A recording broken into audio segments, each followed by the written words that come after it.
Hoy, como nos dijo la doctora Nubia, vamos a hablar un poquito de lo que es el régimen sancionatorio cambiario de competencia de la DIAN. Una vez nosotros analizado ya todos los temas que son competencia de la DIAN, como es el control, la vigilancia y la inspección sobre todas las operaciones de comercio exterior, todo lo que tiene que ver con operaciones del mercado no regulado, que no son competencia de otra entidad, lo que es con los profesionales de compra y venta de divisas, las obligaciones que tienen, los requisitos que deben cumplir, pues finalmente nos corresponde como entidad de control, conforme nos lo dice el decreto 2245 del 2011 en su artículo primero, ejercer todo lo que es el control para verificar el cumplimiento de las obligaciones del régimen cambiario. Cuando hablamos de control, entonces nosotros nos enfocamos necesariamente en decir, pero ¿cómo controla la DIAN? ¿A partir de qué fenómenos puede decirse que la DIAN puede en un momento dado establecer que hay una infracción cambiaria y que como consecuencia de ese hecho que está generando una infracción, asumimos ahora una facultad que es mucho más impositiva, que es la de sancionar?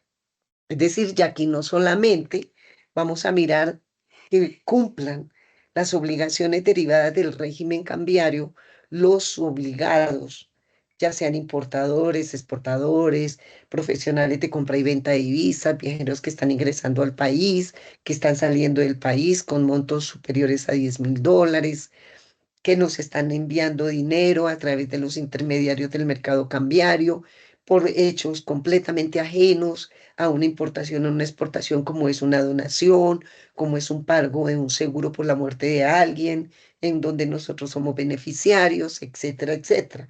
Entonces, fíjense que aquí ya es una función muchísimo más fuerte. Antes era acérquese al ciudadano. eh, de alguna manera, invítelo a que cumpla sus obligaciones de forma voluntaria. Verifique que está cumpliendo con todos esos requisitos. Sin embargo, si eso no se da, si a pesar de todos los acercamientos que podemos tener nosotros con un usuario del mercado cambiario, no logramos que él se comporte de la manera como la norma lo exige, viene esta facultad. Démonos cuenta que es un decreto aparte, ya no es una resolución expedida por la Junta Directiva del Banco de la República. Este decreto tiene fuerza de ley.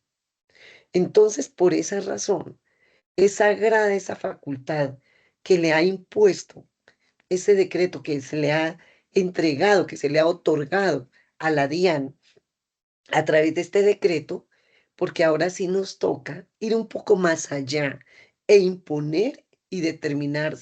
Primero determinamos si esa persona, si ese hecho, si es violatorio del régimen cambiario, y como consecuencia de que logré determinar que esos hechos que están rodeados de unas circunstancias, de modo, de tiempo y de lugar, son generadores de infracciones al régimen cambiario, ahora sí nos dice, ahora imponga una sanción. Por esa razón es que el artículo tercero de ese decreto 2245, puntualmente, perdón, el artículo primero y tercero, sí, el tercero, de esa misma normativa que estamos analizando, nos dice qué es una infracción cambiaria. Nos define la infracción cambiaria. Y en la definición encontramos unos elementos muy, muy, muy puntuales que se deben encontrar para poder nosotros decir este hecho si viola la norma cambiaria. Y esos elementos son los siguientes. En primer orden, establezca que hay una obligación, señora autoridad de control cambiario, a usted que ahora le adjudico esa labor, esa función de determinar un hecho generador de infracción cambiaria y de imponer una sanción como consecuencia de esa violación al régimen cambiario, eh, entonces, antes de imponer la multa, determine si existe una obligación que es la que se está violando con ese comportamiento. Y entonces nosotros encontramos muchísimas obligaciones, demasiadas obligaciones en el régimen cambiario.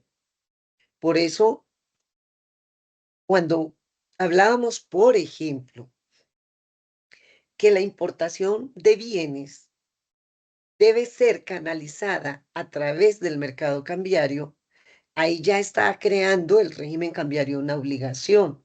Y esa obligación, cada vez que el texto de la norma dice debe, de inmediato nos colocamos ante un deber legal. Me toca. Ni siquiera tengo que cuestionarlo. Ni siquiera puedo tomar la decisión de puedo o no hacerlo. Es que tenemos que hacerlo. Importantísimo que nosotros entendamos, porque es que hay veces no encontramos diferencia cuando la norma dice podrá o deberá. El podrá es alternativo, o sea, me da la opción, hágalo o no lo haga. Sin embargo, el deberá es, no hay otra opción, es esta. Entonces, cuando me dice, importador, usted tiene que canalizar a través del mercado cambiario el pago de sus obligaciones, allí ya hay una obligación y el señor paga por fuera del mercado cambiario, pues hay una obligación que se está incumpliendo, una obligación que se está incumpliendo.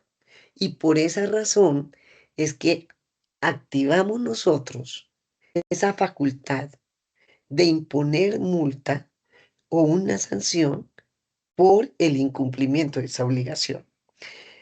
Pero para que eso se dé y para que la autoridad de control active todo ese ejercicio que tiene en la determinación e imposición de sanciones, pues debe haber un sujeto. A este sujeto lo tenemos que identificar plenamente. O sea, nosotros no podemos, bajo ningún pretexto, dejar un sujeto indeterminado. No sabemos quién es la persona que cometió la infracción, no la ubicamos, no la identificamos plenamente con un número de documento de identificación, con un registro único tributario que lo identifique. Eso no se puede. Para imponer una sanción en el tema de el régimen sancionatorio cambiario, es importantísimo establecer cuál es ese sujeto infractor de del hecho generador de incumplimiento al régimen cambiario. ¿Quién es? Debe tener un nombre, sea persona natural o jurídica. Debe tener un NID, una cédula, un pasaporte, un documento de extranjería. ¿Y por qué cito yo aquí esos datos? Porque cuando llega un viajero internacional y no es residente en el país, no tiene registro único tributario, no tiene cédula de ciudadanía, tiene un documento que lo identifica como es el pasaporte. O en ocasiones son personas que tienen cédula de extranjería. Y no solo tenemos que identificarlo, sino que también debemos, ojo con esto, establecer su domicilio, a dónde lo ubico. Y es tan importante en el régimen sancionatorio establecer el domicilio de la persona infractora, sea persona natural o sea jurídica, porque ahí determinamos la competencia territorial para iniciar la investigación y poder establecer a través de un proceso administrativo cambiario, que mañana con gusto lo vamos a analizar muy juiciosamente. Tenemos que revisar si esa persona vive o no en una dirección seccional que tenga competencia para controlar, vigilar, inspeccionar e imponer sanciones. ¿Qué sucede si encontramos que no es así? Por ejemplo, Medellín no tiene competencia cambiaria, perdón, Medellín tiene competencia cambiaria y el sujeto vive, por decirlo, en Envigado, que es una ciudad cercana a Medellín. Pues Medellín es competente para asumir ese conocimiento de ese hecho generador de infracción, a pesar de que el señor vive fuera de la ciudad, fuera de la jurisdicción, pero está dentro de la jurisdicción de la competencia cambiaria de la Dirección Seccional de Aduanas de Bogotá. Entonces, vamos con la identificación del sujeto infractor. Va más allá del número de identificación, del nombre, apellido o razón social de la persona jurídica.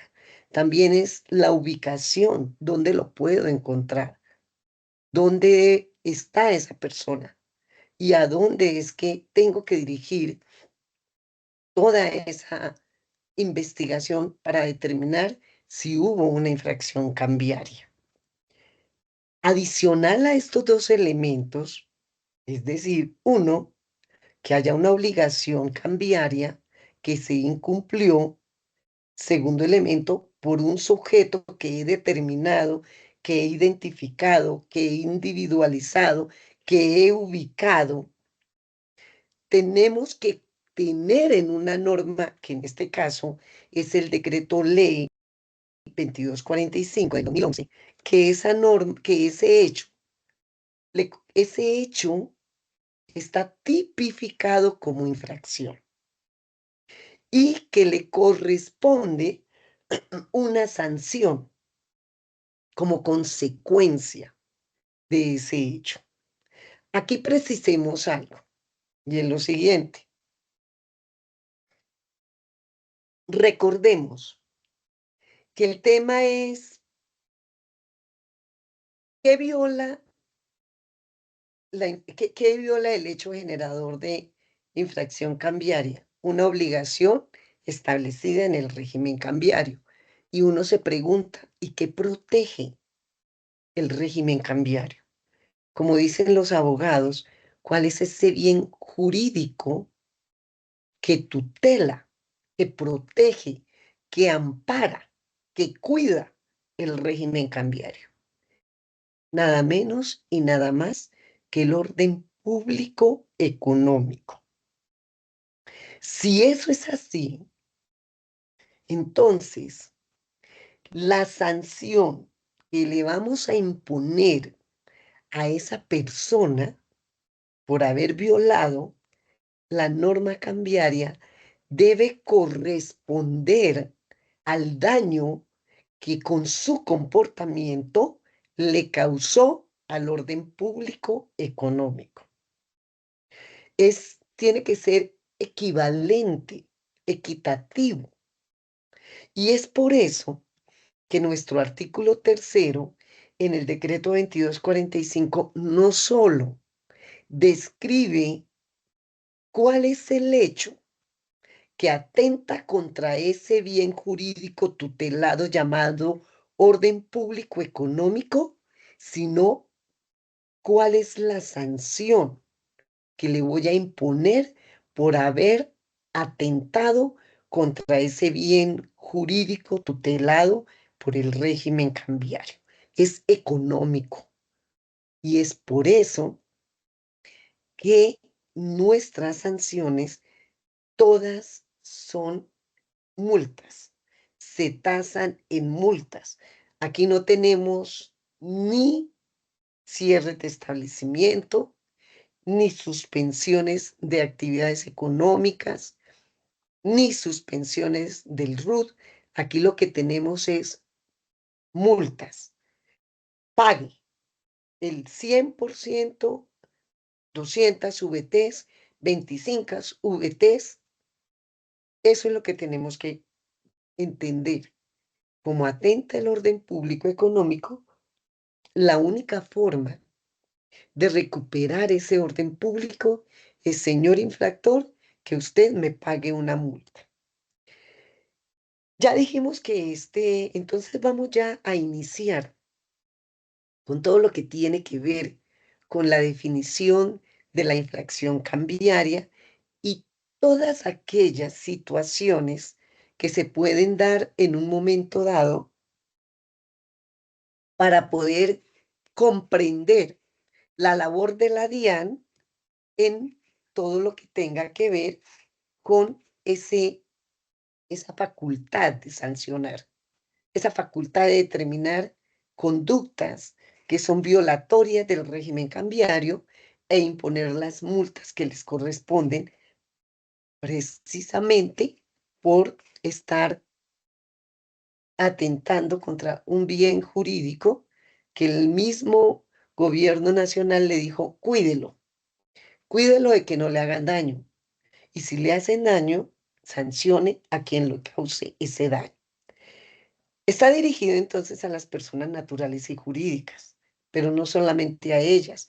Nosotros también encontramos muchas veces que hay personas o que no están catalogadas como personas, pero que de todas maneras son agrupaciones que se organizan precisamente para desarrollar una actividad económica, como son esas entidades asimiladas a una persona jurídica.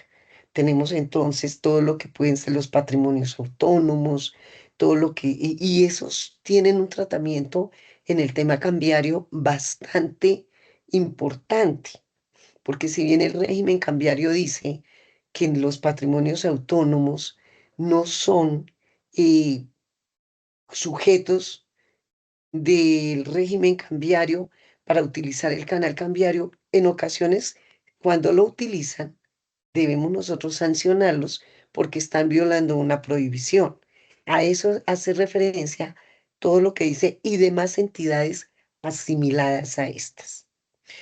Cuando nosotros decimos que existen obligaciones que se derivan, obviamente, de esas operaciones de cambio que tienen que ser canalizadas a través del mercado cambiario, o a pesar de que no están obligados a hacerlo, utilizaron el canal cambiario para hacerlo, es importante entonces que esa autoridad de control, de vigilancia, sepa exactamente cuáles son esas obligaciones. Porque ya decimos nosotros que debe estar descrito el comportamiento, ese hecho que es violatorio del régimen cambiario, debe estar escrito en el régimen sancionatorio y debe estar definida como infracción cambiaria. A eso hace referencia la tipicidad, que es uno de los elementos de la infracción. Yo no podría jamás sancionar un hecho que no se encuentre tipificado, es decir, descrito como infracción cambiaria en el régimen sancionatorio.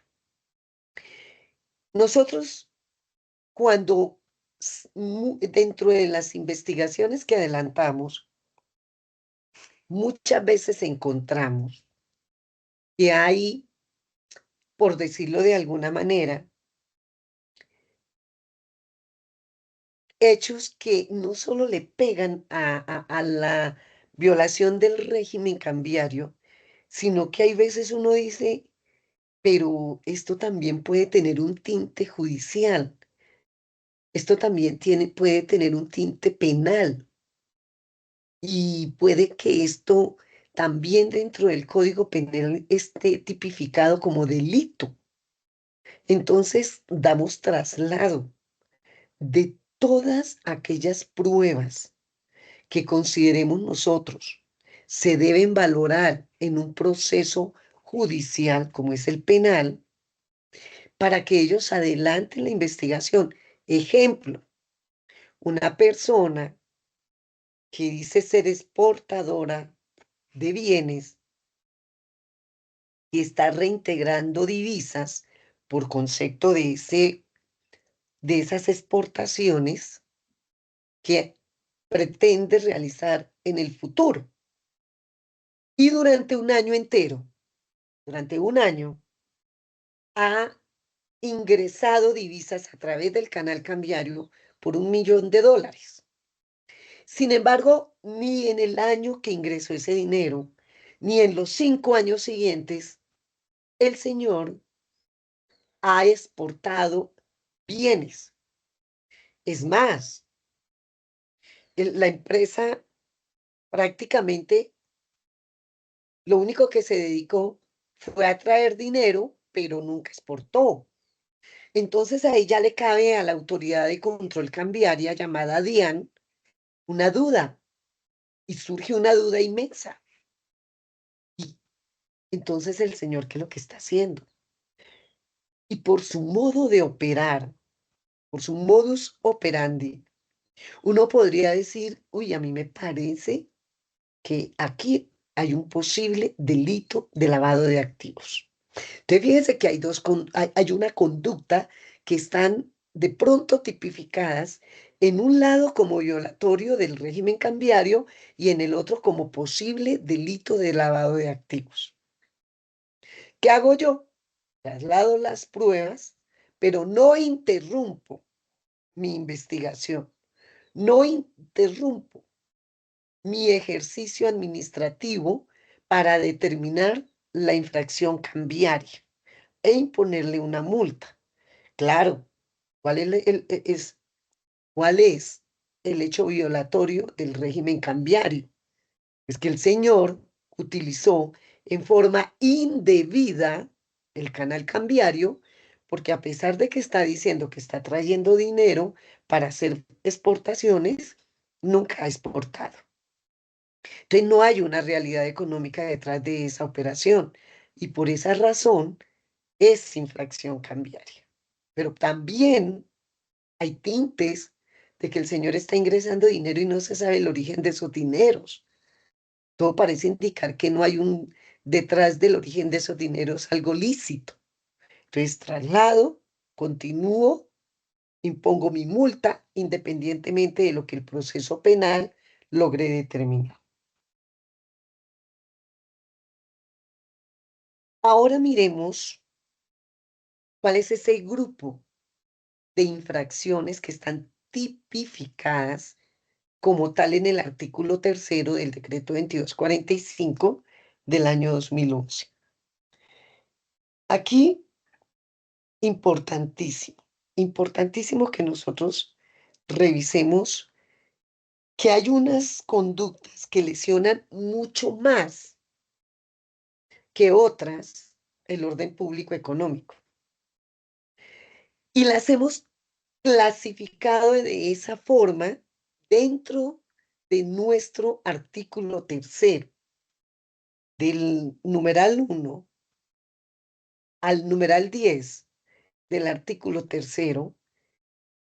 El régimen sancionatorio cambiario se concentra en revisar la realidad económica de la operación de cambio, porque es allí donde le podemos hacer daño a ese orden público económico. ¿Y cómo así que yo le puedo hacer daño? Claro, usted no me está canalizando a través del mercado cambiario la operación de obligatoria canalización, como son las importaciones, exportaciones de bienes, pago de crédito derivado, obviamente, de una importación o de una exportación, que son los temas de competencia nuestra.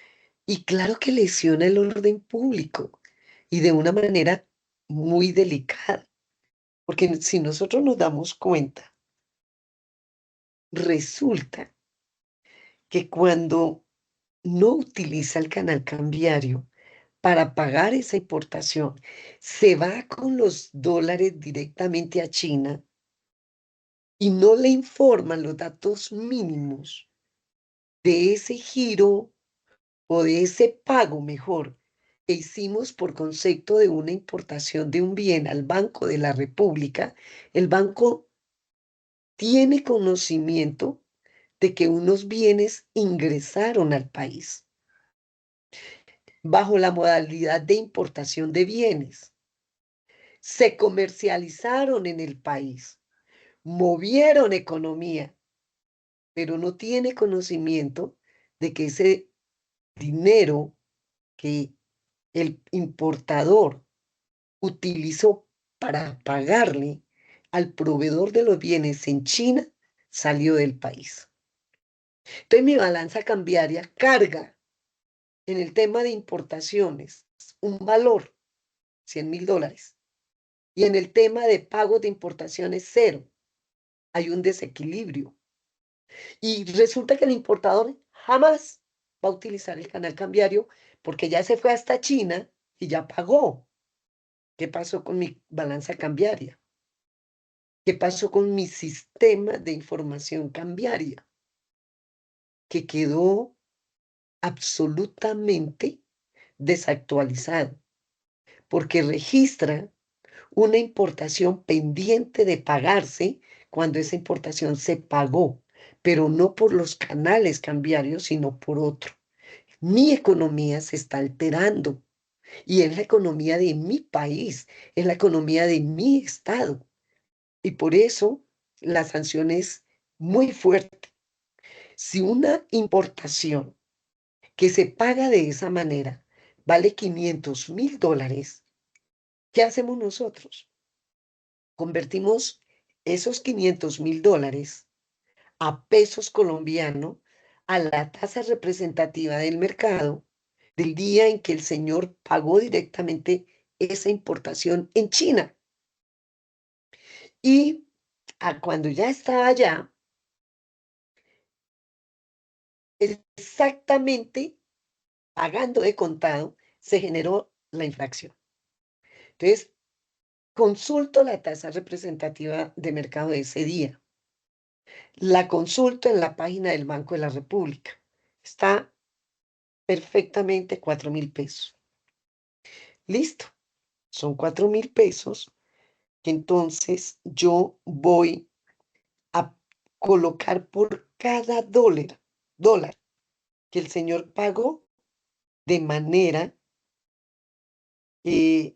ilegal.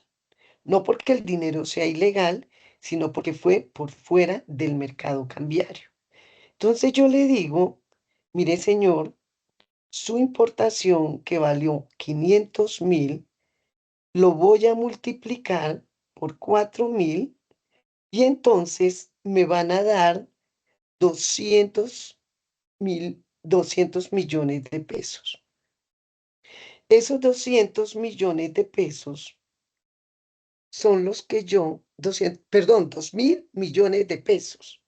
Esos 2.000 millones de pesos que yo le voy a imponer de multa es el equivalente en pesos colombianos al valor que usted no canalizó a través del mercado cambiario. Esos 2.000 millones de pesos son los que yo ahora le voy a cobrar como consecuencia de esa infracción.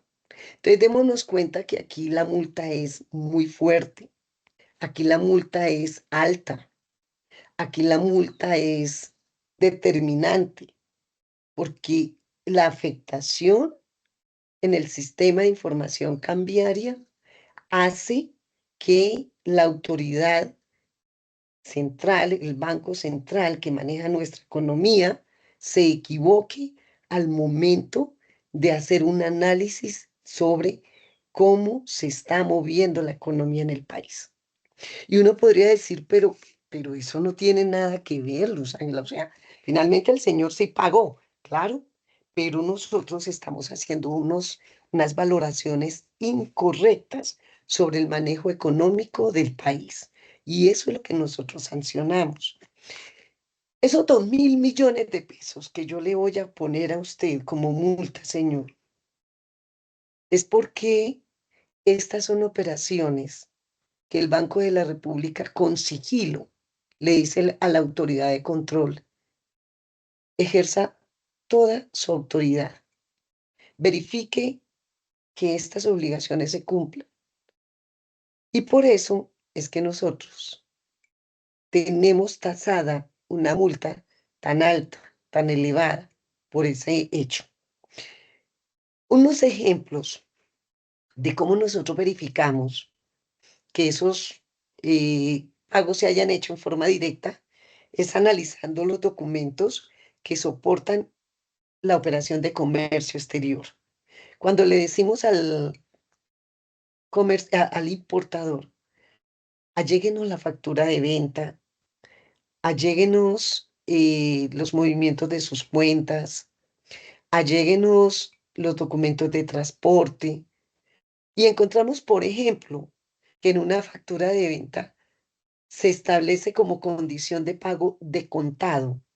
Pues ya de plano nosotros sabemos que el pago de esa importación no va a estar bajo ningún pretexto cancelado a través del mercado cambiario. Pago de contado, lo que yo compro en el Éxito. Pago de contado, así pagando lo que yo compro en una tienda, cuando yo salgo a un supermercado.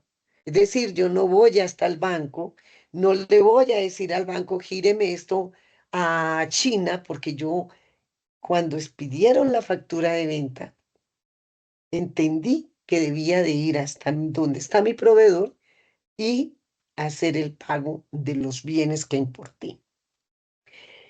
Otra de las circunstancias que se analiza respecto de el pago por fuera del mercado cambiario es que muchas veces nosotros encontramos dentro de la, dentro de las operaciones de cambio canalizadas a través del mercado cambiario, valores inferiores a los que están registrados en la factura de venta.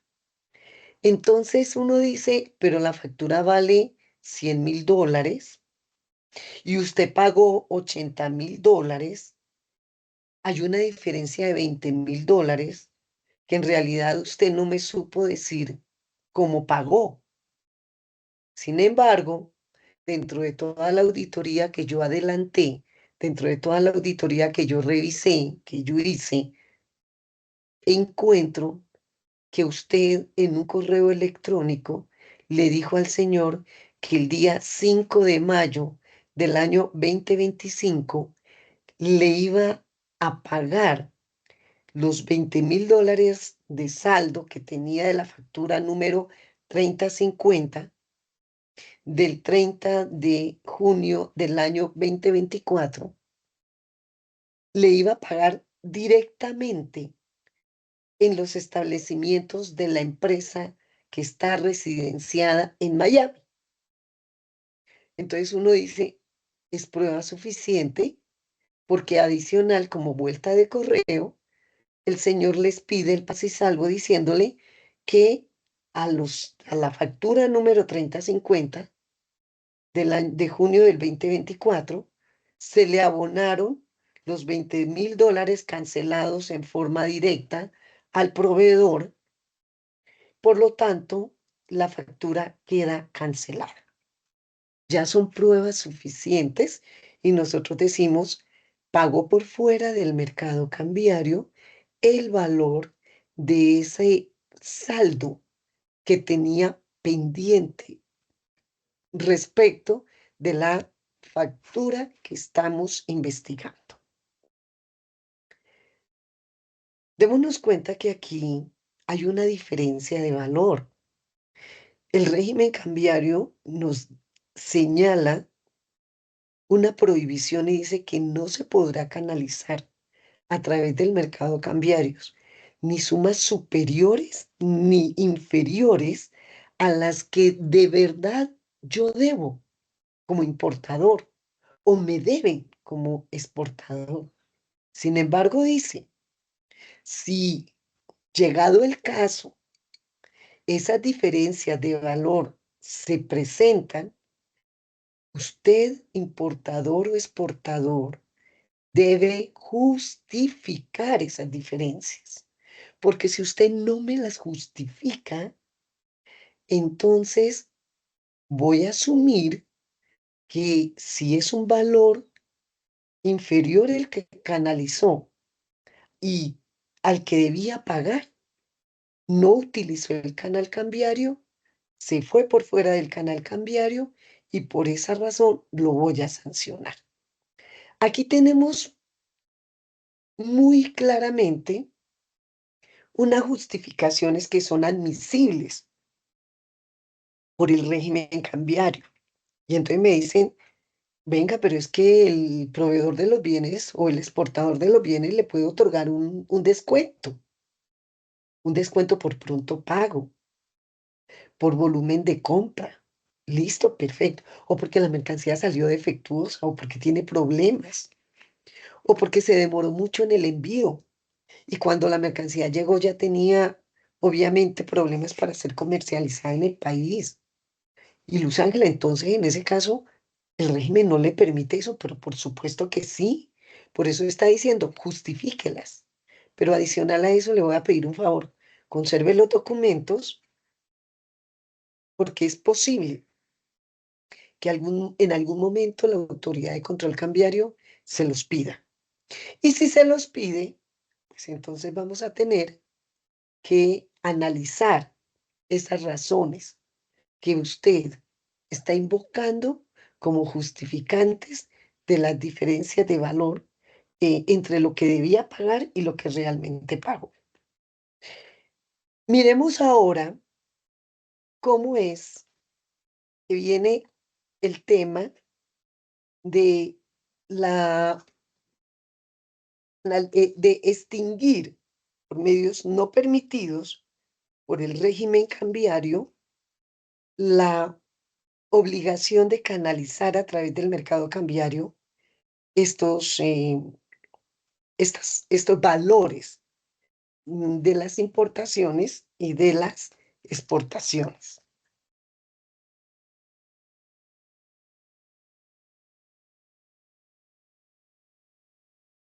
Perdón, aquí me dicen el régimen sancionatorio que no utilizar esos medios legales, el régimen cambiario establece, de plano ya me va a llevar a una infracción cambiaria. O sea, ya me está diciendo, si usted conoce los medios autorizados por el régimen cambiario para canalizar a través de los sistemas creados por el mismo régimen, como es un intermediario del mercado cambiario, como es una cuenta de compensación. Si usted conoce esos mecanismos y me está diciendo que puede pagar esas importaciones en divisas, que puede pagar esas importaciones en moneda legal colombiana, que las puede pagar con tarjeta de crédito, ¿por qué utiliza un sistema que no está permitido? Dese cuenta que allí podemos estar nosotros incurriendo en la infracción cambiaria. Y también me dice, hay un sistema por vía de excepción. ¿Qué significa por vía de excepción? No lo utilice periódicamente, no lo utilice como su sistema de pago de obligaciones dinerarias. Cuando no tenga efectivo por vía de excepción, entregue un bien como forma de pago. Se lo voy a permitir. Pero si usted no me utiliza estos sistemas, si usted no me utiliza de divisas canalizadas a través del mercado cambiario, pago de importaciones o exportaciones en moneda legal colombiana o con tarjetas de crédito o entregando vía de excepción un bien como forma de pago, ahora sí lo voy a sancionar. Y entonces me dice, ¿cuáles son esos comportamientos? ¿Cuáles son esas conductas que considera el régimen cambiario que pueden ser mecanismos que utilizan para extinguir obligaciones de obligatoria canalización y que pueden dar origen a una sanción?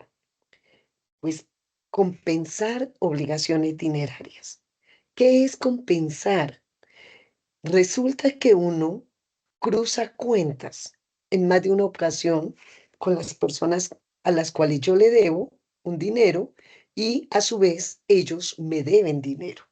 Entonces uno le dice, mira, tú tienes una deuda conmigo de 100.000 pesos y yo tengo una deuda contigo de 80.000 pesos.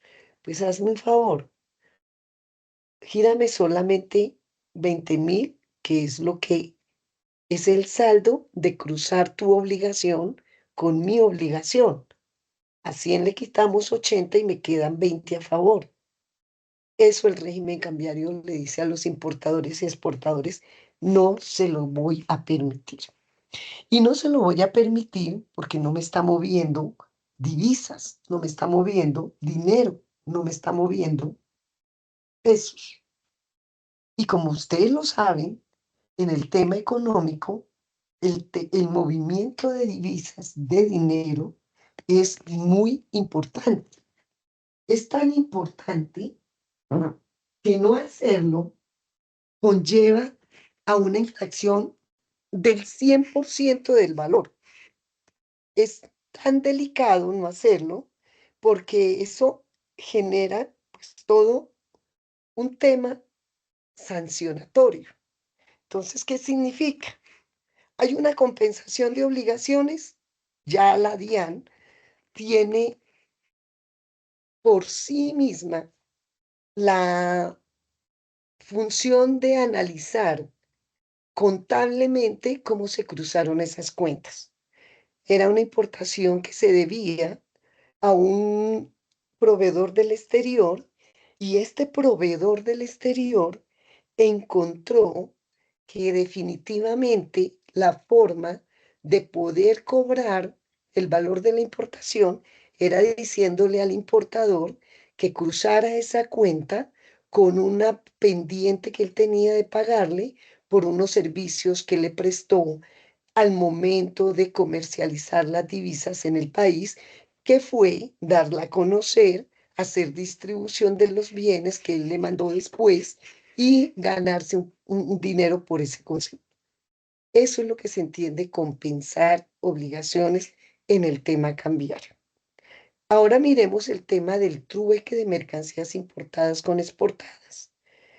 Muchas veces nosotros encontramos que, como ya lo decíamos, los importadores y los exportadores están entregando bienes como forma de pago o están recibiendo bienes como forma de pago.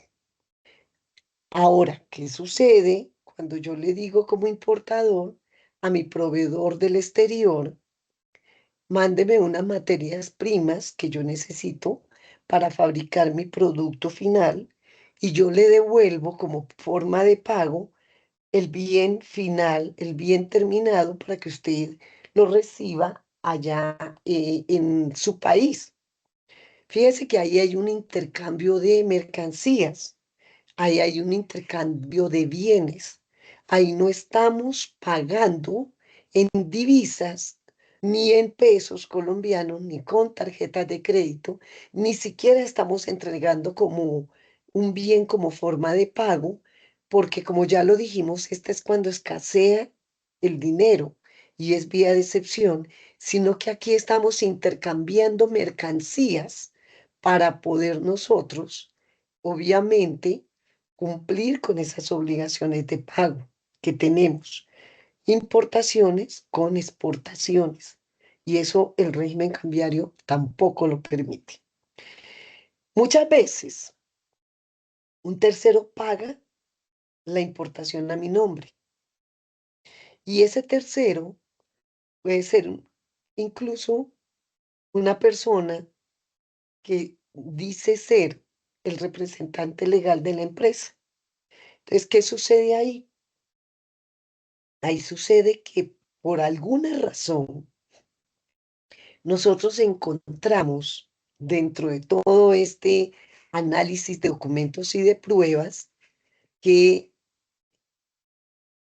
llegamos a visitar al importador, llegamos a revisar la contabilidad de la persona y dice, no, yo definitivamente ya no tengo obligación de pagarle al proveedor del exterior esa mercancía que le compré, porque como persona jurídica, en mi contabilidad no aparece registrada esa obligación de pago porque el representante legal, desde su cuenta que tiene en Miami, hizo el pago a través directamente a la persona que está allá en residenciada en Miami, que es mi proveedor. Entonces uno dice, perdón, pero el representante legal, ¿por qué le pagó a usted? Si usted es la persona jurídica y el representante legal no es el obligado a hacer el pago de esa importación. Usted extinguió de una manera no permitida esa importación, toda vez que lo que hizo, ¿qué fue? Fue pagar su importación a través de un tercero, al cual no le correspondía. Todas estas situaciones o todos estos hechos que son violatorios del régimen cambiario se verifican a través de documentos, se verifican a través de, obviamente, como ya lo dijimos, la contabilidad de las empresas, la contabilidad de los importadores, de los exportadores. Y es allí donde nosotros pues tenemos que revisar cuál es el verdadero valor que se extinguió por este mecanismo, por este medio no permitido, y tasar la multa, como ya lo dijimos, en el 100% del valor de ese monto que se extinguió por un medio no permitido. Aquí yo digo, justo o no justo, volvemos a decir, es justo en la medida en que la economía de nuestro país se ve alterada por no suministrarle a la autoridad, que es el Banco de la República, los datos suficientes para que analice el comportamiento económico de nuestro país. Es justo en la medida en que, a pesar de que la persona no sabía que esto no se podía hacer, la misma Constitución Política de 1991 nos dice que no es eximente de responsabilidad el desconocimiento de la norma. Y es justo en la medida en que el régimen cambiario tiene una responsabilidad objetiva. Y por esa razón no podemos entrar en consideraciones de ningún tipo distinto al daño que se le causó, obviamente, a ese bien jurídico tutelado que es la economía de nuestro país. Entonces miremos un ejemplo de cómo con un comportamiento dos personas distintas podrían estar violando el régimen cambiario. El que paga, es decir, el representante legal que paga a través de su cuenta de compensación que tiene abierta en Miami y que está registrada bajo el mecanismo de compensación en el Banco de la República. Y él paga la importación de la persona jurídica a la que él representa legalmente, él está utilizando en forma indebida el canal cambiario. Y a él también lo vamos a sancionar. Y al importador, que es la persona jurídica que extinguió esa obligación de pago por un mecanismo no permitido, que fue el representante legal usando su cuenta de compensación, necesariamente lo vamos a sancionar con el 100% porque precisamente él no estaba llamado a terminar de esa manera la obligación de canalizar a través del mercado cambiario el valor de la importación. Ahí revisamos declaración de importación, documento de transporte, factura de venta, contabilidad, todo lo que sea necesario para establecer que ese hecho es violatorio del régimen cambiario.